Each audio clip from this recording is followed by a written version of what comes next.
아버지 하나님, 주의 말씀을 통하여 우리를 깨끗하게 하시고 주의 말씀을 통하여 우리를 거룩하게 하시고 주의 말씀의 생명이 양식이 되어져서 우리 마음속에 들어오게 하시며 우리 영혼이 살게 하시고 몸이 살게 하시고 우리의 삶이 새로워지게 하여 주옵소서. 예수님의 이름으로 기도하옵나이다. 아멘. 성경 말씀 찾습니다. 성경은 신약성경 요한일서 3장 말씀, 요한일서 3장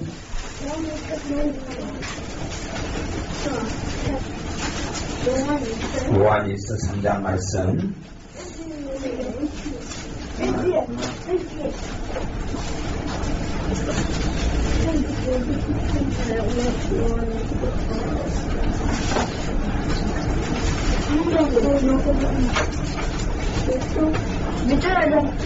요한일서 3장 말씀, 요한일서 3장 11절부터 18절까지 말씀.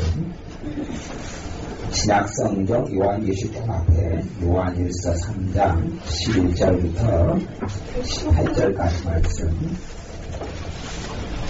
요한일서 3장 11절부터 18절까지 같이 읽어보겠습니다. 우리가 서로 사랑할지니 이는 너희가 처음부터 들은 소식이라. 가인같이 하지 말라. 저는 악한 자에게 속하여 그 아우를 죽였으니 어떤 연고로 죽였느냐. 자기의 행위는 악하고 그 아우의 행위는 의로움이니라. 형제들아, 세상이 너희를 미워하거든 이상히 여기지 말라. 우리가 형제를 사랑함으로 사망에서 옮겨 생명으로 들어간 줄을 알거니와 사랑치 아니하는 자는 사망에 거하느니라. 그 형제를 미워하는 자마다 살인하는 자니 살인하는 자마다 영생이 그 속에 거하지 아니하는 것을 너희가 아는 바라.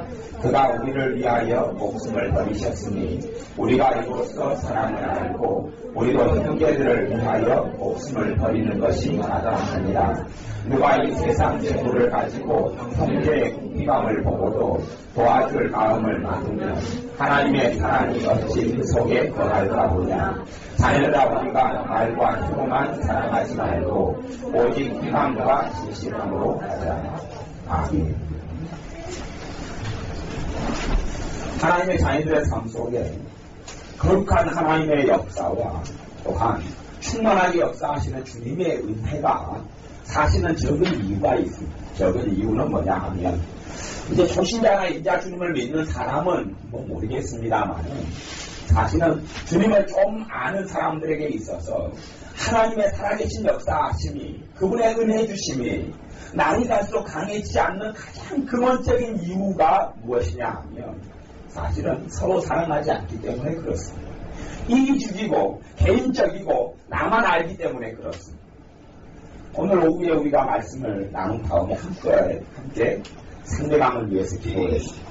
그런데 우리가 그 전에 개인적으로 기도를 한 10분 15분 했지요. 10분 15분 개인적으로 기도한 다음에 그걸 끝내고 여러분이 10분 15분 기도했을 때 하나님의 은혜가 나름대로 있었을 거예요. 근데 제가 실제로 개인적으로 느끼기에는 조금이었어요. 참은 조금이죠? 조금. 그런데 우리가 사람이 둘러앉아서 가운데 두 사람을 집어넣고 기도할 때는 나를 위해서 기도하지 않고 가운데 있는 사람을 위해 기도하는데 성령의 강한 역사하심과 치유하심과 은혜가 나타났어요. 도대체 내가 나를 위해 집중하고 내가 은혜 받기를 위해 사모하고 기도하는데 왜 내게는 그 큰 은혜가 없이 조금의 은혜에 불과하고 다른 사람을 가운데 놓고 그의 영혼을 위해 기도하고 그의 아픔을 위해 기도하는데 왜 성령님께서 놀랍게 역사하느냐 이 말이에요. 우리 주님께서 요한복음 17장 말씀에 보면 우리 주님께서 마지막으로 우리를 위해서 한 기도가 있어요. 우리를 위해서 마지막으로 한 기도가 반복적으로 나옵니다. 요한복음 17장에 무슨 기도냐 하면 하나님과 내가 하나인 것처럼 저희도 하나가 되게 해주옵소서. 하나는 어떻게 되는 겁니까? 여기 말씀에는 참 우리가 고단하게 어려운 말씀 같은 것이 하나가 나오는데 16절에 보면 그가 우리를 위하여 목숨을 버리셨으니 우리가 이로써 사랑을 알고 우리도 형제들을 위하여 목숨을 버리는 것이 마땅하니라. 형제를 위하여 목숨을 버리라고 그렇게 이야기합니다.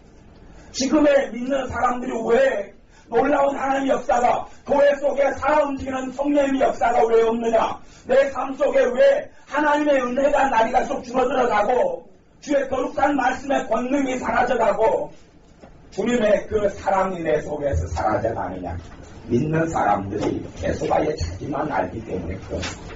내 자식, 내 가정, 내 부모, 내 형제, 내 건강, 내 인생, 내 성공, 내 돈, 내 옷, 내 집, 내 차 온통 자기에게만 빠져있기 때문에 이것이 하나님과는 안 맞습니다. 주님께서 죽으신 것은 너희가 하나 되고 또한 너희가 서로 사랑하자고 새 계명을 주노니 어떤 교회 이름은 가면 새계명 교회 이런 데도 있어. 새계명 교회. 우리 주님께서 새로운 계명을 주셨다는 성경에서 주님의 새롭게 주신 계명, 성경 위에, 구약 성경 위에 대부분 주님이 하신 말씀은 성경을 잘 보는 사람들은 구약 성경에 있는 걸 주님이 계속 반복하신 거예요. 구약 성경에 있는 의미를 깊이 파헤치신 거예요. 그게 주님의 말씀하신 복음서에 있는 대부분의 것이 그렇습니다. 잠언을 지혜롭게 보고 전도서를 지혜롭게 보고 이사야 말씀, 예레미야 말씀, 구약을 지혜롭게 보는 사람은 주님의 말씀이 여기 있네? 요것을 하신 거구나. 구약과 신약이 다른 게 아니고 하나구나. 한 분 하나님의 말씀에서 나온 거구나 라고 알게 됩니다. 근데 독특한 주님의 새로운 계명은 서로 사랑하라는 겁니다. 단 이웃을 넘어서서 왜냐하면 아직은 교회가 아니기 때문에 그렇습니다. 물론 광야교회 이름마저 쓰지만 본질적으로 이야기해서는 참다운 주님의 증인이 되는 교회는 서로가 사랑할 때에 그럴 때에 성령님의 역사가 강해져 갑니다. 우리가 이제 사랑하고 또 우리 자신에게 하나님의 은혜가 임하려면 또 심지어 나를 주님께 산제사로 드리려면 사실 필요한 게 하나 있습니다. 나를 주님께 드리는 건 필요한데 어떤 사람이 나를 주님께 드려도 주님께서 나를 안 받는 경우가 많습니다. 왜 안 받느냐 하면 내가 헛개비이기 때문에 그렇습니다. 내가 헛개비예요. 나를 내가 주님께 드려도 주님께서 받으실 나가 남아있질 않아요. 왜 헛개비라고 이야기하냐 하면 자기에 대한 저주들이 가득한 거예요. 자기에 대한 저주들이 가득한 거예요. 주님이 나를 보는 대로 내가 나를 보지 않으면 그 저주예요. 내가 나를 저주하는 거예요. 내가 나를 저주하고 내가 나를 멸시하고 내가 나를 증오하고 내가 나를 미워하고 내가 나를 경멸하고 그런데 그것이 주님하고 맞습니까? 틀립니까? 주님하고 전혀 달라요. 주님이 나를 경멸하고 주님이 나를 멸시하고 주님이 나를 미워하고 주님이 나를 증오하면 주님이 십자가에서 나를 위해 죽으실 이유가 없죠. 그런데 주님의 사람이 과거에 주님을 믿기 전에는 내가 나를 경멸하고 내가 나를 멸시하고 내가 나를 증오할 수는 있어요. 그렇게 살 수는 있죠. 하지만 주님의 사람이 된 다음에는 주님께서 나를 보는 눈으로 내가 나를 봐야 합니다. 주님께서 나를 사랑하면 이 자기 사랑이라는 것이 죄가 되는 자기 사랑이 있고 그리고 하나님 보시기에 정말 기뻐하시는 자기 사랑이 있어요. 여러분이 주님을 믿고 주님을 섬기는 것은 주님의 나라에 가기 위해서 그렇습니다. 하나님 나라에 가기 위해서 그래요. 사도 바울이 헌신하고 교회를 위하여 고난과 고통을 받은 것은 내가 하나님의 상주심을 바라미려라 라고 말씀해요. 하나님의 부름의 상을 위하여 내가 쫓아갔다 했던 사도 바울의 말씀처럼 하나님의 상을 받기 위해 헌신한 거예요. 그의 영혼이 지옥에 간다면 어떻게 성별을 위해서 영혼 구원을 위해서 헌신했겠습니까? 될 수 없는 거죠. 그러니 우리가 우리 자신에 대한 증오와 저주를 풀어야 내가 내 자신에 대한 저주들을 철저하게 회개해야 합니다. 봐보세요. 내가 나를 미워한다 그럴 때 그걸 저주라고 그러면 성경적인 신학적인 말로는 그게 저주입니다. 따로 저주가 있는 게 아니에요. 내가 나를 증오하고 미워하면 저주예요. 하나님께서 하나님의 자녀들에게 뭐라고 말씀하시냐 하면 아브라함에게도 그렇고 이스라엘 자손에게도 그렇고 성경이 반복하는 것이 너희를 저주하는 자를 내가 저주하고 너희를 축복하는 자를 내가 축복하리라 이렇게 말씀하세요. 왜 우리가 모여서 기도할 때 성령에서 강하고 그 사람을 위해 기도할 때 왜 축복하는 기도니까? 축복하잖아요. 누구를요? 하나님의 자녀를 축복하잖아요. 합심하여 그 영혼을 위해서 그의 건강을 위해서 그가 은혜 받도록 기도할 때 축복하는 거거든. 그거 축복이거든. 그러니 내게 성령 역사 강하게 임하고 나를 축복하실 수밖에 없는 거예요. 또한 거꾸로 내가 하나님의 자녀예요. 내가 나를 저주해요. 그러면 저주가 임하겠어요? 안 임하겠어요? 임하지요. 왜? 하나님의 자녀는 저주하는 자에게 저주를 하나님 주신다 그랬잖아요. 그러니 하나님의 자녀는 그 사람이 목사님이든지 장로님이든지 어떤 사람이든지 저주할 수 있는 권한은 아무도 없어요. 나는 목회자니까 저주해야 된다. 이런 멍청한 것이죠. 주님의 사랑을 아는 사람이 어떻게 저주가 가능하냐는 이야기죠. 목회자일수록 저주할 수가 없는 거예요. 한다면 그것같이 교만한 건 없는 거예요. 아니 주님의 사랑을 조금 아는 사람은 그렇게 살지만 가령 목회자가 정말 신앙순으로 목회자가 된다고 친다면 어떻게 저주해요? 오히려 주님의 말씀대로 형제를 위하여 목숨을 버리는 것이 마땅하니라 말씀한 대로 목숨을 버리는 사람까지 할 수밖에 없는 것이지요. 그러니 우리가 첫째는 내가 나를 드리려면 내가 내 인생과 내 삶을 침노했고 멸시했고 저주했던 것을 회개하면서 내 인생을 찾아와야 합니다. 내 삶을 찾아와야 돼. 내 감정이 다 사람이 자기를 다 버려버리고 주님께 내어드리는 것과 자기를 자포자기가 버려버리는 건 전혀 다릅니다. 자기를 버려버리는 사람은 현상이 나타난다. 어떤 현상이 나타나냐 하면 자주 공허해지고 자주 멍해져요. 자기가 없으니까 자기가 남아있는 게 조금밖에 없어요. 자기가 조금밖에 안 남아있으니 조금 지나면 멍해지고 생각도 흐릿해요. 명확하고 명쾌하고 깨끗한 생각이 아니라 생각 자체가 흐릿해요. 생각을 내가 하고 있는지 말고 있는지 모르겠어요. 어쨌든 밥 먹을 때도 멍해요. 내가 밥을 코가 들어가는지 입으로 들어가는지 모르겠어요. 왜냐하면 사실은 자기 저주를 심하게 거는 사람이 나타나는 현상 중에 하나입니다. 자기를 저주를 많이 하고 자기의 인생을 증오를 많이 한 사람들이 나타나는 현상이에요. 내 인생에 대해서는 내가 고난이 있어요. 그걸 회개하면서 찾아와서 찾아온 다음에 나를 산제사로 주님께 드릴 수가 있어요. 근데 아무것도 없으면서 빈손이면서 주님 여기 있습니다. 가지세요. 주님이 야 빈손이다. 내 인생을 내가 다 버려버리고 나를 증오하고 멸시하고 천대한 것에 대하여 회개하면서 찾아와야 합니다. 그리고 주님께서 나를 사랑하시는 것처럼 내가 나를 사랑하는 것이 증거음달입니다. 내가 나를 주님의 사랑으로 사랑하지 않고는 형제를 사랑하는 것이 불가능합니다. 가능하지가 않아요. 아니 내가 나를 증오하고 멸시하는데 보이는 내 육신을 멸시하는데 하나님을 사랑하고 내 이웃을 누구처럼요? 내 몸같이 내 몸도 내 인생도 내 삶도 증오하고 멸시하는데 어떻게 다른 사랑이 가능하느냐 하는 겁니다. 사실은 부부간에도 마찬가지예요. 저도 남자가 연애하고 우리 결혼하려고 하는데 상대방을 뜨겁게 사랑합니다. 나름대로. 왜냐하면 자기 인생에 대한 저주가 많고 멸시가 많고 천대받는 것이 많기 때문에 이 남자 이 여자에게 내가 사랑을 쏟아부으면 주겠지. 그 사랑은 진정한 사랑하고는 거리가 멉니다. 진실한 사랑이 아니라 그냥 쏟아붓는 거예요. 자기를 정확하게 주님의 사랑으로 사랑한 다음에 사랑하는 게 아니라 그냥 쏟아붓는 거죠. 그래 사실은 잘못된 사랑이에요. 주님 앞에서 내가 주님께서 나를 보시는 것처럼 나를 아껴야 되고 주님께서 나를 보시는 것처럼 내가 나를 용납해야 되고 내가 나에 대해서 내 결점이 있어요. 쉽게 바뀝니까? 안 바뀝니까? 쉽게 안 바뀝니다. 내 흠이 있어요. 쉽게 안 바뀝니다. 내 성격이 약점이 있어요. 쉽게 바뀌지 않습니다. 그냥 내가 나에 대해서 오늘 참아주는 게 필요해요. 용납해주는 게 필요해요. 그렇다고 죄를 짓는 나를 방치하라는 이야기는 아닙니다. 그럼에도 불구하고 내가 나를 참아주고 내가 나를 때로는 기다려주고 내가 나를 축복해주고 주님의 축복으로 증오하고 이기적인 게 아니라 주님의 말씀에 근거한 사랑으로 그러니 내가 죄를 나에 대해서 안 짓는 것은 주님께서 나를 보시는 눈으로 내가 나를 봐야 합니다. 이 땅에 살면서는요 주님께서 하나님의 자녀의 우리를 징계하시는 경우는 있어도 정죄하는 경우는 없습니다. 가늠한 여인에게도 내가 너를 정죄하지 아니하노니 평안히 가라. 다시는 다시 죄를 짓지 말라 말씀하실 뿐이지 정죄를 안 합니다. 정죄를 안 해요.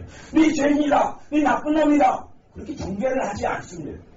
그런데 내가 나를 정죄하는 경우는 주님께로부터 오는 것이 아닙니다. 마귀는 하나님의 자녀를 정죄해야 합니다. 주님은 진리를 통하여 우리를 자유케 합니다. 주님은 죄를 회개케 하고 깨닫게 하셔서 자유함에 이르게 하시고 마귀는 정죄하고 나를 비난하고 내게 고통을 줍니다. 그러니 여러분이 자신에 대한 저주들을 예수님의 이름으로 회개하면서 풀어내야 합니다. 자기를 멸시하고 천대할수록 왜 하나님의 자녀를 저주하는 자는 하나님 저주한다고 했잖아요. 자기 인생에 대해서 후회될 것이 있으면 회개하면서 끝내고 터는 게 필요합니다. 회개하면서 끝내버려야 하지요. 그런데 자신의 인생의 잘못된 선택과 잘못된 길에 대해서 자기를 자꾸만 원망하고 한탄하고 내가 왜 이런 결정을 내려서 이렇게 힘들까 한다는 것은 하나님이 기뻐하지를 않습니다. 과거가 어떻게 변합니까? 과거는 변하지 않습니다.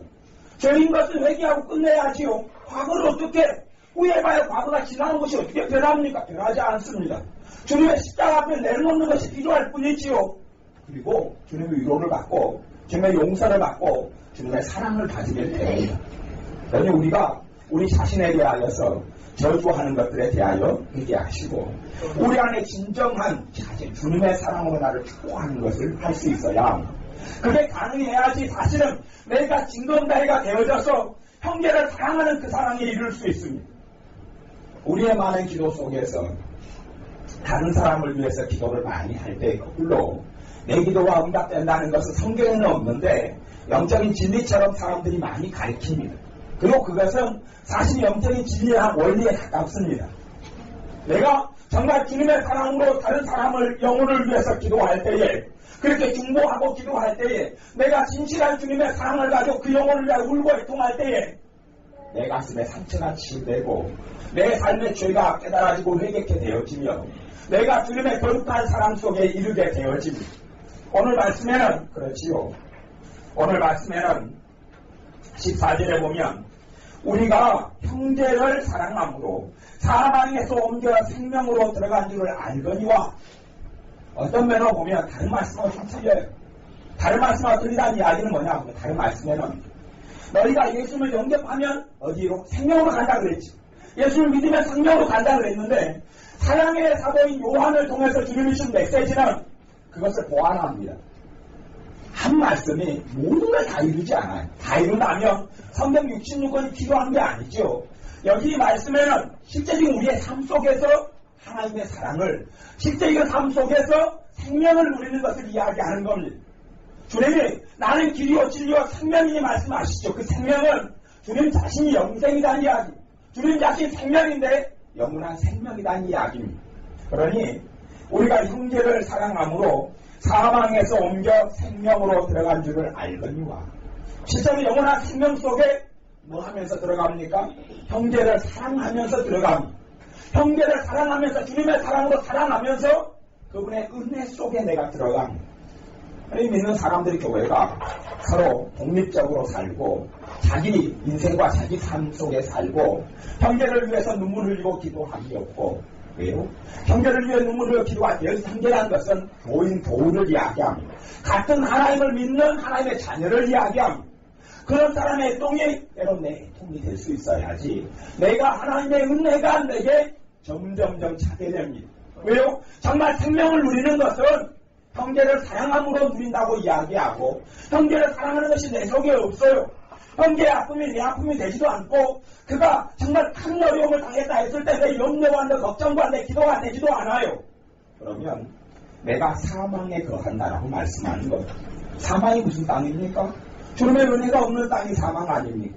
주님의 기쁨이 없고 성령님이 역사하심이 없고 감사함이 없고 삶이 고달프고 힘들고 답답하고 또한 환멸이 느껴지고 살기 싫고 하는 게 사망 아닙니까? 사망에서 모든 맺히는 열매잖아요. 그러니 우리가 사실은 내 형제에 대하여 믿는 하나님의 자녀에 대하여 한 교인에 대하여 신경을 쓰고 기도하고 염려해주고 격려해주고 위로해주고 사랑해주고 섬겨주는 것이 절대 시간 낭비가 아닙니다. 그렇게 하려고 주님께서 부르셨고 주님의 자녀들에게 주님의 제자들에게 주님께서 그렇게 하나가 되라고 말씀합니다. 그렇게 하나가 되라고 말씀합니다. 그러니 우리가 형제를 사랑함으로 사망에서 옮겨 생명으로 들어갈 줄을 알거니와 사랑치 아니하는 자는 사망에 거하느니라. 사랑치 아니하는 것, 형제를 사랑치 않는다 그 말을 하는 겁니다. 16절 그가 우리를 위하여 목숨을 버리셨으니 우리가 이로써 사랑을 알고 우리도 형제들을 위하여 목숨을 버리는 것이 마땅하니라. 18절에 자녀들아 우리가 말과 혀로만 사랑하지 말고 오직 행함과 진실함으로 하자. 우리 안에 형제를 사랑함이 있도록 주님 앞에서 서서 거해야 합니다. 하나님의 은혜를 회복하는 방법 중에 하나도 그렇습니다. 내가 형제를 정말 사랑하고 그의 영혼을 위해서 기도하고 그의 아픔을 위해서 내가 고민하고 주님 앞에 선다면 주님의 은혜가 흙불로 내게 회복되어지고 주님의 사랑이 내 안에 물밀듯이 일어나게 됩니다. 그것이 주님께서 했던 기도 제목이기 때문에 그렇습니다. 제자들을 위한 기도 제목과 주님 위에 교회를 위한 기도 제목이 하나님과 내가 하나가 된 것처럼 저희도 하나가 되게 해주옵소서 했던 기도이기 때문에 그렇습니다. 그래서 우리가 형제를 위한 기도 속에 들어가야 되고 또한 그러려면 징검다리로 내가 헛개비가 되어져서 결코 안 되는 거죠. 내가 헛개비가 아니라 주님 앞에 내가 사랑받는 자로 서 있는 겁니다. 주님 앞에 내가 은혜 받는 자로 주님의 택함받은 사람으로 주님의 사랑받는 자녀로 내가 서 있는 겁니다. 그러니 내가 하나님 안에서 누구인지는 꼭 인식하고 알아야 나는 하나님 앞에서 천덕꾸러기도 아니고 하나님 앞에서 쓰레기도 아니고 하나님의 거룩한 제사장이고 하나님의 자녀고 하나님의 권속, 하나님의 가족이고 왕같은 제사장이고 하나님의 택함받은 백성이고 천국의 시민이 우리입니다. 하나님 나라의 천국의 시민권을 가진 사람이 우리고 그러니 내가 내 자신에 대해 하나님의 자녀는 얼마든지 자신에 대하여 주님 안에서 말씀 안에서 자부심을 가져도 부족함이 없습니다. 그 말씀 속에 거하지 아니하면 여러분이 하나님께 나아가서 기도할 때에 담대함을 얻지는 못합니다. 탐욕이 어디가 있습니까? 내가 천덕꾸러기인데 어떻게 하나님께 가서 믿음으로 기도할 수 있습니까? 그렇게 되지 않습니다. 내가 주님이 없을 때에는 과거에는 천덕꾸러기였을 수 있습니다만은 예수님을 통하여 하나님의 자녀가 된 이후에는 이미 내 삶 속에는 당장은 어려움이 있을지 몰라도 하나님은 너는 축복받은 자다라고 말씀합니다.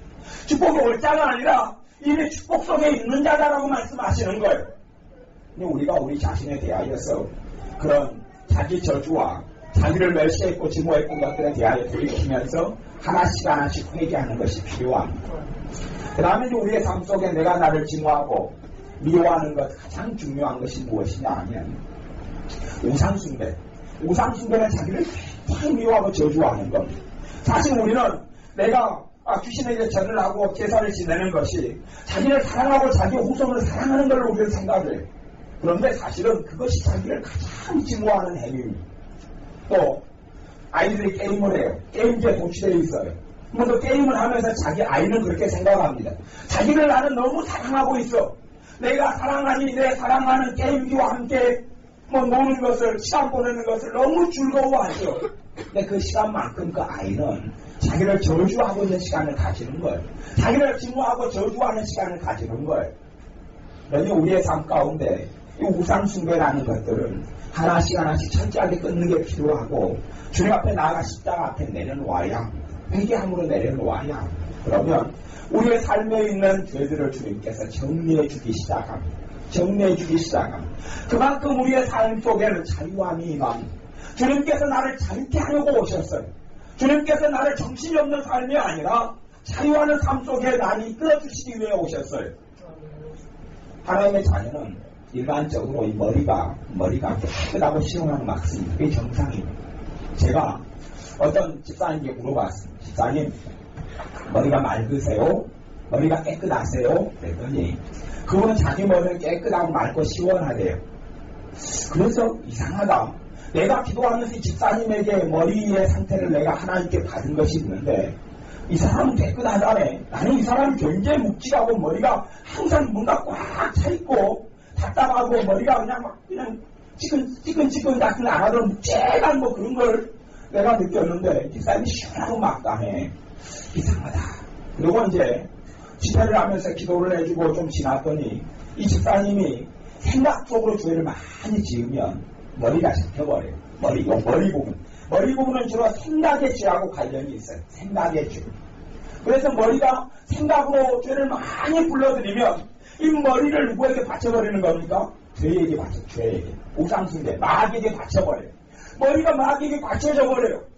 그러니 사실은 하나님의 지혜가 임하여 있다 할지라도 하나님의 지혜가 역사를 하지 않아요. 마귀에게 이걸 산제사로 바쳐버리잖아요. 하나님께 드려야 할 것을 생각으로, 인간적인 생각으로, 세속적인 생각으로, 염려로, 근심으로, 절망으로 온갖 생각을 다 돌리면 머리가 잡혀버려서 머리가 시원하지도 않고 막지도 않고 두통이 있고 찌끈찌끈하고 괴롭고, 내 집사님은 하나님의 은혜를 깊이 받고 머리로 지은 죄에 대해서 회개하니까 머리가 시원해지기 시작하는 거예요. 계속 시원해지기 시작하는 거예요. 그다음 저한테 이상해요. 시원해졌어요. 제가 집사님, 집사님 내가 엊그제 물었을 때는 시원하다 그랬잖아요. 근데 이분이 그렇게 머리가 묵직하고 산지가 언제부터 그랬는지 모르는데 자기는 그 상태가 시원한 상태인 줄 알았대요. 항상 묵직하고 눌려있고 머리가 답답한데 그러다 어쩔 때는 막 찌끈찌끈하고 너무 아파 죽을 때가 간혹가다 찾아오는데 그때가 진짜 힘든 상태인 줄 알고 평상시에는 수십 년 넘게 그렇게 살아와서 자기는 그것이 머리가 시원하고 맑고 개운한 상태인 줄 알았대요. 그래서 자기는 제 말을 이해하지 못했대요. 근데 진짜 시원한 것이 오고 나니까 뭐가 시원한 것이 온 줄을 아는 거예요. 뭐가 시원한지. 우리의 삶 가운데 이 머리를 마귀에게 생각으로 많이 받쳐버리고 주어버리면 우리의 머리는 항상 무겁고 어둡습니다. 성령님께서 내 머릿속에 생각 속에 역사하실 수 없어요. 또 나아가서 하나님 말씀이 아닌 잘못된 것들을 많이 받아들이고 그 속에서 내 생각을 굴리고 죄를 짓고 함께 시간을 오래 보내면 내 머리가 잡혀버리고 말아요. 머리를 통해서 어떤 면에서는 지혜가 없고 이걸 통해서 깨달음이 오는데 성령님께서 지혜로 깨달음으로 함께 하시거나 역사하시기 어려워요. 왜냐하면 내가 주님께 드린 게 아니잖아요. 우리가 주님께 드린 것만 주님이 역사하셔요. 하나님의 자녀 속에 실제로는 큰 기쁨이나 큰 사랑이 잘 없는 경우가 많아요. 기쁨이 깊이 있게 들어오기보다는 주님의 사랑이 깊이 있게 들어오기보다는 평안이 깊이 있게 들어오기보다는 염려가 들어오기가 10배는 쉽죠. 절망이 들어오기는 10배가 쉽죠. 두려움이 들어오기는 10배가 쉬워요. 왜 그러냐 하면 내 감정을 살아오면서 계속하여 죄에게 마귀에게 줘버리니까 그래요. 줘버리니까 마귀가 차지하고 죄가 차지하는 거예요. 감정을. 성령님께서 사랑을 주시고 하나님은 사랑이시라 그분의 사랑을 넣어주려 해도 감정이 마귀에게 제물로 바쳐져 버렸어요. 우상숭배로 바쳐져 버렸어요. 아니 남아있는 게 없잖아요. 감정이 남아있는 게 없어요. 그러니 실제로 마귀가 주는 지옥에서 올라오는 어둠과 절망과 탄식과 두려움과 미움과 증오와 낙담과 이것이 내 감정을 가득 채워요. 어떤 면에서는 감정 속에서 행복이라는 게 생겨나는데 감정이 행복을 느끼는 거죠. 그런데 행복을 못 느껴요. 환경도 괜찮고 애들도 괜찮고 남편도 아내도 괜찮고 큰 문제가 없는데도 행복을 못 느끼는 사람도 가능합니다.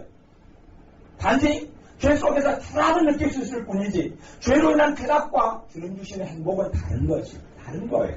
그런데 감정을 마귀에게 제물로 많이 맞춰버리면 감정 속에서 주님의 은혜가 역사할 자리가 없습니다. 어떻게 해야 됩니까? 감정을 바친 것을 내게 하는 것이 찾아오는 것이고 그 다음에 그 감정을 누구에게 드려야 돼요? 주님께 드려야 돼요. 그러니 그렇게 주님께 드리는 것이 끊임없이 일어나지 않으면 안 돼요. 너희 몸을 하나님이 기뻐하신 거룩한 산제사로 드리라. 그것이 로마서 12장 1절이고 2절 3절은 너희가 마땅히 품을 그 생각 이상을 품지 말아라. 그렇게 생각, 나의 마음을 이야기 2절 3절에서. 그러니 여러분의 생각으로, 마음으로, 감정으로 마귀에게 죄를 짓고 다 넘겨주면 마귀에 대한 산제사가 되죠. 거꾸로 주님께 드리려면 찾아와야 합니다. 생각으로 지은 죄들을 회개해야죠. 감정으로 지은 죄들을 회개해야죠. 주님과 근심이 뒷박수가 맞으면 근심이 죄가 아닙니다. 주님이 성령님께서 정말 역사하실 때 안에서 막 근심이 가득 차요. 그럽니까? 안 그럽니까? 아니 성령님이 강하게 역사하시는 근심이 마음속에 가득 찹니까? 안 찹니까? 안 차잖아요. 근심으로 나를 채우는 것은 죄란 이야기죠. 성령이 역사하시면 막 사는 게 두려워요. 절망스러워요. 탄식이 일어나요. 그런 일이 일어납니까? 안 일어나죠. 사실은 그렇게 나를 채우는 것이 죄란 이야기입니다. 실제로 내가 나를 증오하고 미워하기 때문에 내가 나에 대한 저주를 걸고 있는 행위들이죠. 그러니 그거에 대하여 주님 앞에 회개해야 주님께서 나를 사랑하셔서 나를 위해 죽으시고 살아나셨는데 내가 나를 증오하고 미워하기 때문에 주님의 사랑을 안 받아들이고 있기 때문에 그런 말이에요. 주님의 사랑을 안 받아들이고 있기 때문에 쉼없이 내 감정과 마음을 다 어둠에 넘겨져 버리고 내 생각을 어둠에 넘겨져 버리고 심지어 내 의지력도 넘겨져 버리고 의지력을 넘겨주는 건 뭡니까? 될 대로 되라. 자포자기 될 대로 되라. 뭐 나빠져봐야 지금보다 나빠지겠느냐 모르겠다. 에라이 뒤집어 자자. 그리고 그냥 이불 덮고 뒤집어 누워있고 이런 시간만큼 의지력을 넘겨줘 봐. 의지력. 그 다음에 의지력이 넘겨져서 옛날에 작심 3일 그런 말이 유행이었는데 지금은 작심 3일도 안 돼. 작심 하루도 안 되죠. 그날 마음 먹었다가 에이 포기다. 다음날 마음 먹었다가 하루도 안 가고 이틀이 안 가는 거예요. 왜냐하면 의지력을 많이 넘겨줘 버렸어요. 자포자기 포기해버렸어요. 마음의 결심을 했는데 지켜지지가 않아요. 그러니 의지력을 찾아와야 합니다. 그런 부분에서 자포자기 했던 것에 대하여서 주님 앞에 회개하고 주님 내 삶을 내가 열정을 가지고 소망을 가지고 사는 자녀가 되기를 원합니다. 소망 중에 즐거워합니다. 내가 소망을 가지고 살기 원합니다. 내가 내 삶에 있어서 하나님을 믿음으로 전진하고 살아가기를 원합니다. 내가 그렇게 살지 않고 그렇게 마음먹지 않고 품지 않은 것에 대하여 주님 회개합니다. 그리고 내 감정을 주님께 이제 예물로 드리오니 내 감정이 주님 것을 채워주십시오. 내 생각을 주님께 드리오니 주님 것을 생각을 채워주십시오. 내 마음을 주님께 드리오니 주님 것으로 내 마음을 채워주십시오. 그렇게 해서 회개하면서 주님께 산지사로 점점 드리게 되고 그러니 주님께 내 마음과 생각과 감정과 정서를 또 내 지성을 내 머리를 산제사로 드리는 것은 끊임없는 과정이에요.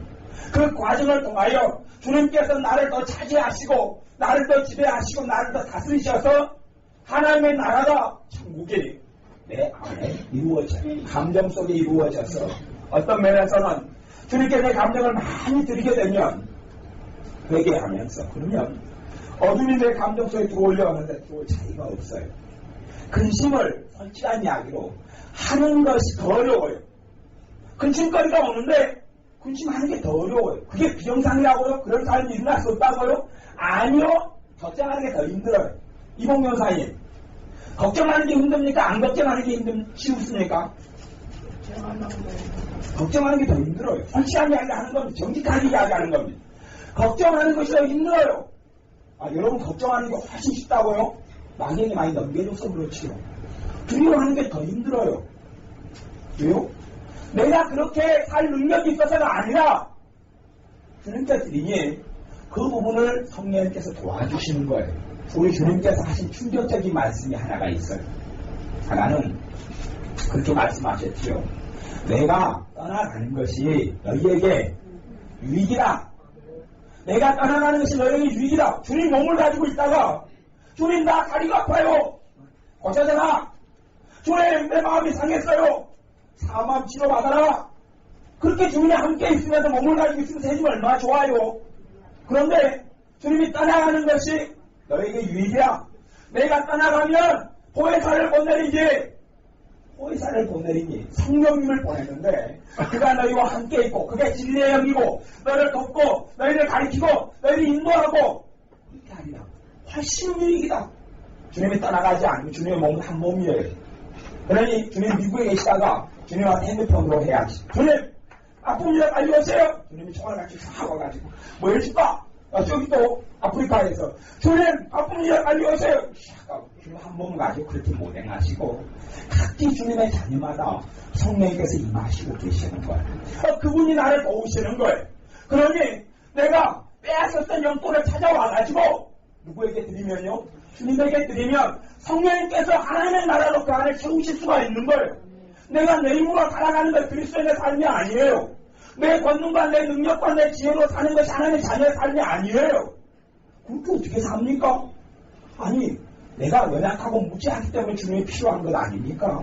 내가 결정이 많고 흠이 많고 내가 어리석고 내 삶 속에 부정함이 많기 때문에 주님을 섬기고 따르는 것이 아닙니까? 내 힘으로는 죄를 이길 수도 없고 내 능력으로는 구원받을 수 없기 때문에 주님을 믿는 것 아닙니까? 그러니 그 주님께서 오신 건 그 주님께서 거룩하신 성령님을 통하여 내 안에 계시는 것은 그렇게 행하시려고 계시는 거예요. 성령님의 사역이 신학적으로 두 가지 사역이 있습니다. 하나는 외적 충만의 사역과 내적 충만의 사역이 있어요. 성령님께서 내 안에서는 성령이 열매를 맺게 해주셔요. 사랑을 맺게 해주시고 희락, 기쁨을 맺게 해주시고 평강, 화평, 내 안에 평안, 피스, 평안을 주시고 오래 참음, 때때로 인내를 통하여 내가 온전케 되어지는 열매를 거두기 위하여 인내하게 하실 때가 있어요. 인내하게 하셔요. 그것도 기쁨으로, 평안으로 인내하게 하시는 거예요. 그냥 못 참아서 못 견뎌서 죽지 못해 사는 인내가 오래 참음이 아니라 기쁨 속에서, 평안 속에서, 안식 속에서 참게 하시는 오래 참음.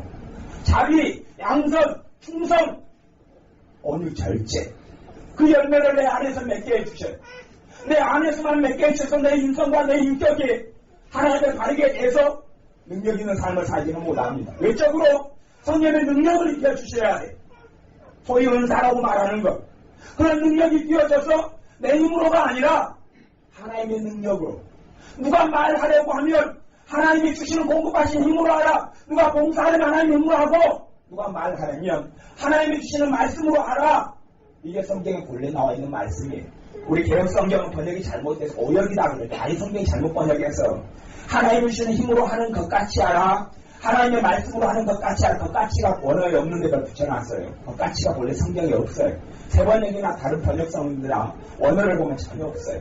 말할 때 되면 누가 하는 말씀으로 하나님이 역사하시고 하나님의 도움과 하나님의 능력으로 말하게 하시는 것이죠. 너희가 봉사할 때 성령으로 봉사하며 말씀하시는 거예요. 내 삶의 일거수일투족 가운데 내 삶의 모든 부분 가운데 주님께서 도우시기를 원하시는 것이니 우리가 우리의 마음과 생각과 삶을 주님께 드려서 되찾아와서 주님께 드려서 하나님의 나라가 우리의 심령 속에 삶 속에 충만히 역사하실 수 있도록 해야 합니다. 기도하겠습니다. 아버지 하나님, 우리 안에 형제를 사랑함이 없었던 것을 고백하며 회개합니다. 형제를 위하여 구하는 것, 기도하는 것도 없고 형제의 아픔이 내 아픔이 되거나 형제의 눈물이 내 눈물이 되는 것도 없음을 고백하며 회개합니다. 그리하오니 주님 우리 안에 형제에 대한 사랑을 뜨겁게 불러일으켜 주옵소서. 지금까지 내 기도 내 생각만 하고 살아왔던 것 고백하며 회개하오니 이제 주님을 향한 간절한 열망이 있게 하시고 주님을 향한 사랑이 있게 하여 주시고 무엇보다 내가 내 자신을 원망하며 저주하며 탄식하고 살아왔던 것 회개하오니 이제는 내가 예수의 이름으로 나를 축복합니다. 예수의 이름으로 내 가정을 축복합니다. 예수의 이름으로 내 자녀들을 축복합니다. 주님께서 나를 보시고 사랑하시는 것만큼 내가 나를 주님의 사랑으로 십자가에서 주님께서 나를 위해 죽으신 그 사랑으로 내가 나를 사랑하는 자녀되게 하여 주옵소서. 지금까지 내 감정을 어둠에 넘겨주고 내 의지를 넘겨주고 내 생각을 넘겨주고 마음을 넘겨주고 내 육신을 넘겨주고 살아왔던 것을 회개합니다.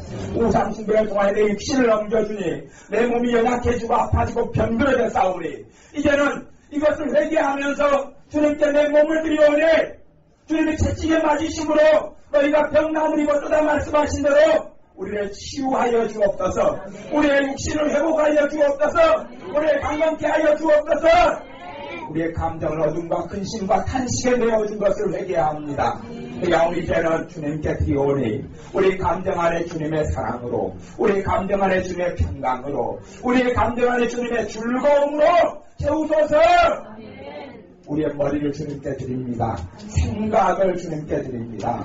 생각으로 온갖 쓸모없는 생각과 온갖 좋지 않은 생각과 온갖 근심을 불러들여서 너희는 내일 일을 염려하지 말라 말씀하셨사온데 내일 일을 염려할 뿐만 아니라 다음 달 내년 일까지 심지어는 어린 자식들이 결혼할 것까지 걱정하고 염려하고 살아온 것을 회개해야 합니다. 이제는 생각을 주님께 드리오니 생각 속에 주님의 지혜로 채우시고 주님의 꿈으로 채우시고 주님의 소망으로 채우시고 하나님이 기뻐하신 생각들로 주님 채워주옵소서.